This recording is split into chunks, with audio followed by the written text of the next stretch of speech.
روزتان بخیر و شادی باشد دوستان عزیز. امیدوارم که همتون صحت سلامت هستید. ما هم شکرانه خدا سازیم خوبیم. از همان میnnتدارم برای کامنتاری‌های خیلی خوب، برای گپ‌های خیلی خوب، برای دستگیریاتون، برای رکلام‌ها را تماشا کردنتون از همه‌تون میnnتدارم. چه خیلی که در اینجا دیدستید. ما دینا گفته بودم با فیله یک چی میپزم، حاضر باشد همینجا با شما میپزیم. همیورا حاضر چی میکنیم؟ نه اینجا با گرفتگیم کارتوشکا، پیاز، پامیدور، یک دانه چسنوک، زوبچک چسنوک، приправа для курица, перец, майонез و соевый соус. میده نمک کرده مونده بودم در холодильник. حاضر باشه نمی خیلی سرخ میکنیم، نمی خیلی همین فیله را ای موبایل میگیریم، هم خیلی سرخ میکنیم. ما یک دو بارم خیلی تیار کردگیم، خیلی با مزه. کسی خیلی تیار کردگی نیست حتما به همیش طرز تیار کنید، پشیمون نمیشوید. خیلی سوچنی و با مزه میآید. اینم خیلی مایده کرده میشه. یازی کم ترک چه بگیم замороженное از سر گرفتگیم размороженное نشده. انا میخوام سرخ کرده میمونه، میبریم شونه. بعد تازه چیشه соусش تیار میکنم. بسیار سوال دادید که چوب تلفن گرفتن، برای چی گرفتن؟ دوستای عزیز، ما اول گفته بودم ممکن یک دو کسی که نفهمیده نفهمیده، برای که دوستان عزیز برای وای گرفتن که در اینجا ممکن نیست مکتب چی بردن، تلفن بردن ممکن نیست، لیکن فرق امروز که در چی پیشرفت کار میکنن با آدمایی که کم بیزواتن همو دا یاری میرسونن. هم یک نمود کاری که با دیگران یاری میرسونن، میره و برای کار میخواه که باز هم کاراش تلفن کرده یک جای در جای واخرشون بگن، همون روز میبره وقتی که در مکتب میدروه علاقه رید رفته ایستاده است و میگیرن تلفنش. دیگه قمگه برای هوای وردگی بدم نمیتین تلفنش. با چند دو روز کتی معلماشون گپ میزنه، معلماشون میره میگن هم خیلی وعده دادن ندادنش. خلاصیگه با ما را فیرو کردن. رفتیم بعد گفتن موافق قانون کودکسی 90 قانون ویران کنی مسئولیت پدر و مادر باید نمیموندیشه، باید موضوع عریضه می نویسم برای در سود بته با که طرف ایرو کردن میری به همین کاغذ میخواد تو دست سودم خیلی گپ زدن. ما گفتم بیا همین کار نکنید و گفته که برای در بانک نباشم دو چیره پروتکل چیشه بسپار چیشه پولش بسپار گفتن. بعد گفتم ما پولی بسیار تر گفتم مخن نمیتونم سپاریده. گفتم خیلی خلاص ایستکدیم. بعد پاسپورت ما صورت گرفتم.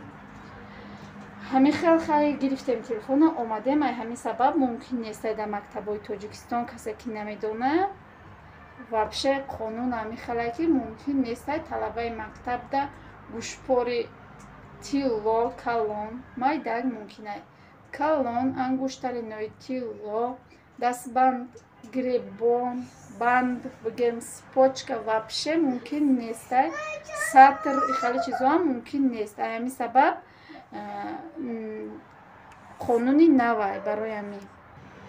дӯстони азиз дар инҷа боша чиша тайёр мекунем, соуша тайёр мекунем. ҳам хеле приправаи мурғ мерезам, ӯ кам нест, камакакай ростига чӣ дора, як чӣ дора бароям приправа ҳамонро шумо нағз намебинам. خیلی برای مرغ خیلی نه اندازی نمیشه. نم خیلی کم ترک مرچ انداختم، کم ترک مایونز میندازیم، بسیار هم نه. همین خچم قناه داره مایونز مون نکیم در خالدینیک با هسته نکیم کم تر در کره. همین رمشه میندازم. یک قاشق هم نیسته، یک قاشق چی مایده بگیر میشه میاندازیم. بعد یک قاشق کلون اینمی سویوی سس میاندازیم. همین رو یک جایی میکنیم قشر نازک‌تر.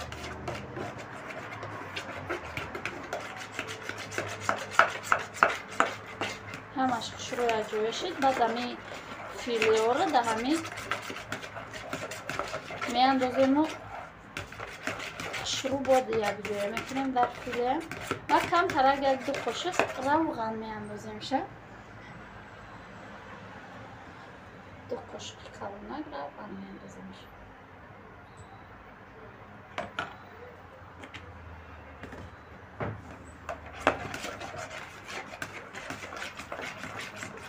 ана ёро меандозем. хушрӯ ба даст ҳама ҷошта ҳами дурунои чида ҳама ҷошта хушрӯ када мешакем. ман ростига ба ҳами перчатки ба ин михали қошиқ вилка кати дӯст намедорам ба даст. фикр мекунам ба даст ҳама ҷошта як хел мераса, ба вилка ба қошиқ ба хеле чизо фикр мекунам ки хушрӯ намерасида боша ҳама ҷошта. ки як ҷо кардем баъд маҳсулотро реза мекунем. ин места як ним саатак дам мегирад. маҳсулотро реза мекунем. ҳозир бошад чеснокам реза мекунем. майда када тунукак майда када реза мекунем. дар мобайнои ҳаме чӣ мемонем барое ки буш дар ҳаме чӣ бишина хушрӯ мариноват шава. нем хеле ҳозир як дастома бушум бо чеснока реза карда дар байнои ҳаме меандозам. ба фикр ма ҳеҷ ҷо хушрӯ видно набуд. нем хеле ҳама ҷошта хушрӯ шакидам. ҳозир мегирам чеснока реза мекунам дар ба ҳами байнои ҳамеён меандозам. маҳсулотоша бошад нем хеле чира картошкара нем хеле калонтар реза мекунем барое ки то гӯшт пухтана иам хушрӯ мепаза. калон реза мекунем. хай помидорро майда реза мекунем. пиёзам ҳамчунин ва ё обшаванам ҳеҷ гап надорад. помидора фақат дар ҳамун байнои ками сурух кардагиам чира дар ҳамун ҷо меандозем помидора. картошка ракати пиёз дар пешакош мемонем.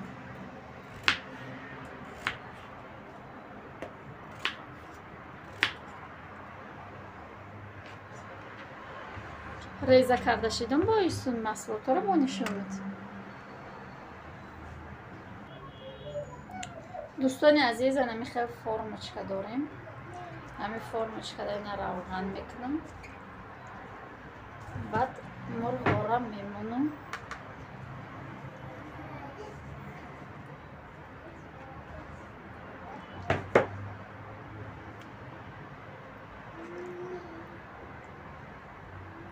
хеле ки гуфтам помидорро дар дурунаш мемонам. нем хеле дар қабатош мемонем агар омадеста боша.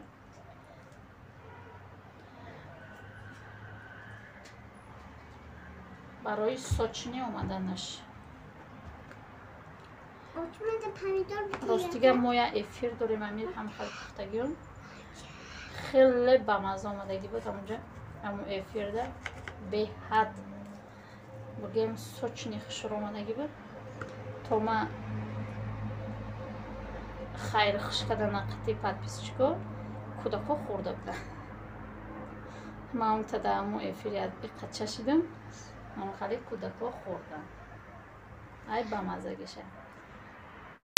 инами хел тайёр кардам. мемонам ба муддати 1 соат мемонам бо нишон метам. бо баъди вай бо бисёртарак мемонем барое ки ҳам гӯшта ҳам бояд дурунош хушрӯ бипаза ҳам картошкаро калон реза кардем дертарак мепаза. 1 соат мемонем бо нишон метем. агар ки напухт бояд 20 минути дига мемонем. ба манам хеле ногуфта намонад дар лист мемонам. баъд листа фақат касе духовкаи одул дора фақат дар поёнаш мемонам.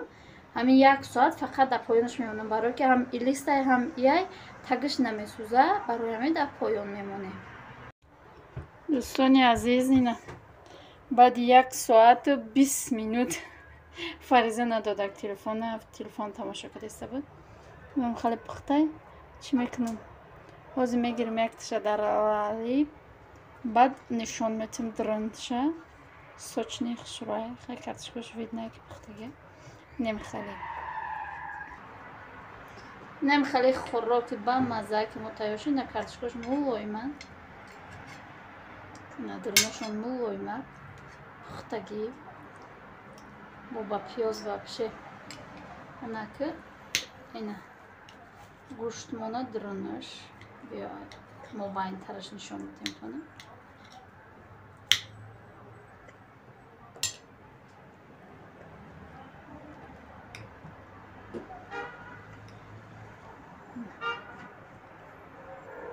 Сочный шуруба мазаг меояд. Гуфтестай? Намехали? Намҷа фариза нигоҳ кардестай, як ози мехрози гар мебада. Ози обед мекунем, насиб боша ва мерем маҳвашаи садик миёрем, и рӯзашта ва видеомона тамом мекунем. Дитарам фаризара маҳвашаи садик миёрам, ина фариза дар пешам истодага гандагӣ када. دوستان عزیز دوباره میگم که شما همه شما را به این روز مبارک به این روز پرفیض پربرکت تبریک کنم. خدا در دل چه آرزوی داری به آرزوتون برسانه. همه به فرزندا را در این روز سعید جمعه خدای خداوند صاحب فرزند بگردانه. در دل چه آرزوی دارید به آرزوتون برسانید. آمین. نمیخواد با ما اشتیای طعام کسی خورده است باشه با شما هم اشتیای طعام. ما فقط اینجا بریم و ویدیو کنید دایتون میزن نمیریم و هواشو میگیریم. ما هواشو گرفتیم با هیچ چی نخورده خریدگی من نمیدونم برای چی نخورده. دروغ نگو همه میخوره کو تا قطور نمیمونه. دروغ گو. در همینجا باشه ویدیو را به پایان میرسانم دوستان عزیز. تا ویدیو آینده در پناه خدا باشد. خدا نگهداری هر یکی ما و شما باشد. خیر دوستان عزیز، امیدوارم که رکلاماشو تماشا میکنین نگذرانده.